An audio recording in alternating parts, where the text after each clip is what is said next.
The next thing we want to do is be able to actually edit an existing record. You'll notice now if I click on a particular row, we do go to the add screen, which is really more of an add edit screen, but we'll see nothing's pre-populating. So how do we go about fixing this? Between videos, something I did is I went into the person model that extends realm object, and I added a property called ID. And it's a very simple string right now.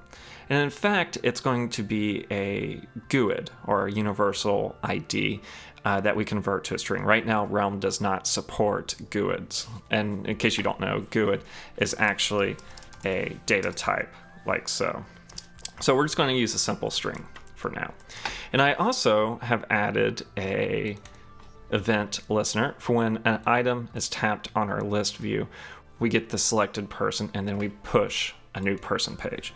If I run the application after setting the breakpoint, we will see that we have unique UUIDs or GUIDs for each person that we have. So if I go in here and select ID, you'll see it's this long, big string that's really hard to have a duplicate of. And then if I select, another person, we'll see that these are unique. So I'm going to close those.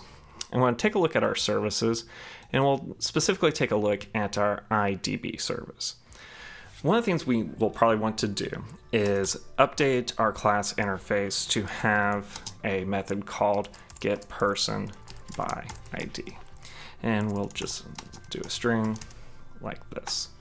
If I now go into our RealmDB service, again, we'll have an issue with our IntelliSense. If I hit Alt return, I can then implement this missing method. So I'm going to do here. And I want to quickly implement this. I want to build upon the getPeople method that we already have. And I want to add this where clause where the person's ID equals the ID that is passed. And I want to do a first or default here, where default will be null if we don't have any matches.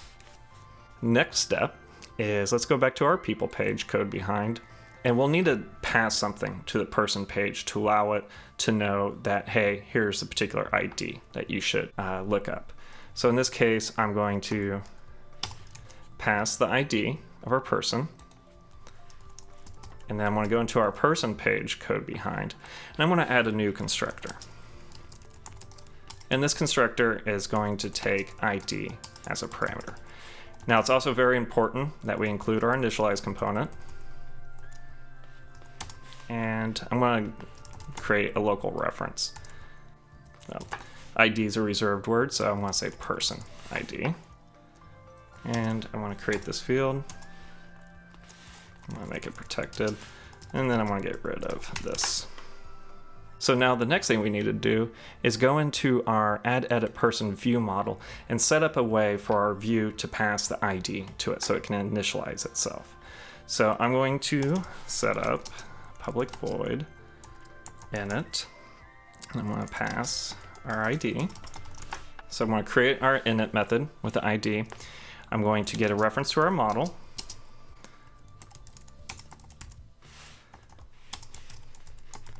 And then I'm going to say first name equals model, last name equals model. And really we want this to be model.firstName, like so. Next thing I want to do is override our binding context change method. If this.binding context does not equal null, then I can say binding context as person add edit person view model dot init, and then I can say person ID. All right, let's see if I did everything right on the first time. So we got our list, at least we didn't break that so far. Now if I click here, we have our breakpoint, I disable it, hit continue, and boom. We now have our first name and last name pre-populated. So if I go back to David Ort now, we'll see I got the record here. All right, so the next thing we need to do is save our model back to our Realm database. So I'm going to actually change from going to this local variable to a class one. And I'm going to say model, like so. And then I'm going to say save command equals new command. And then I'm just going to pass a very simple lambda expression.